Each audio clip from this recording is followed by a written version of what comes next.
जय हिंद दोस्तों।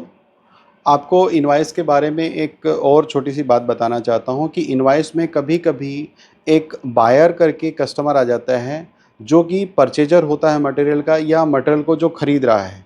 तो सिंपली बायर कौन होता है? जो कस्टमर से या कंसाइनर पार्टी से मटेरियल परचेज़ करता है या खरीदता है, उसको हम बायर कहते हैं।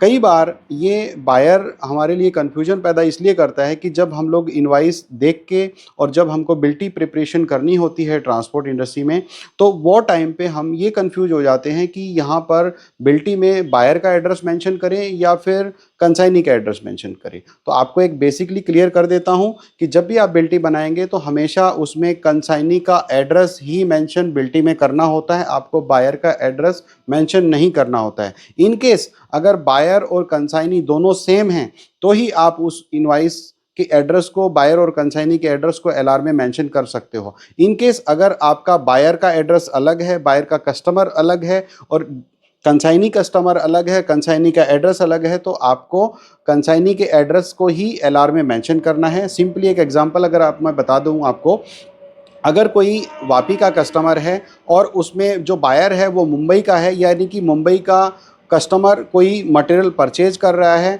और वो किसी थर्ड स्टेशन पे उस मटेरियल की डिलीवरी कराना चाहता है, या अपने गोडाउन पे या फिर अपनी फैक्ट्री पे या फिर अपनी कोई अदर लोकेशन पे या किसी और कस्टमर को वो आगे जाके सेल कर रहा है। तो अगर कोई पार्टी दिल्ली में सेल कर रही, मुंबई की पार्टी दिल्ली में अगर मटेरियल सेल कर रही है, तो वो क्या कहेगा कि वो कंसाइनी एड्रेस दिल्ली का होगा और बायर का जो एड्रेस होगा वो मुंबई का होगा, और वापी से कस्टमर उसको इनवॉइस को जनरेट करता है। तो किसी इनवॉइस में जब आपको ऐसा लगता है कि बायर जो है वो किसी अदर लोकेशन का है और कंसाइनी कोई अदर लोकेशन का है, तो आप एलआर में हमेशा कंसाइनी का एड्रेस ही मेंशन कीजिए। इस प्रकार से बायर और कंसाइनी दोनों अलग अलग होते हैं, तो उसमें कभी भी कंफ्यूज मत होइए। बायर वो होता है जो मटेरियल को खरीद रहा है, बायर वो नहीं होता है जो मटेरियल को रिसीव कर रहा होता है।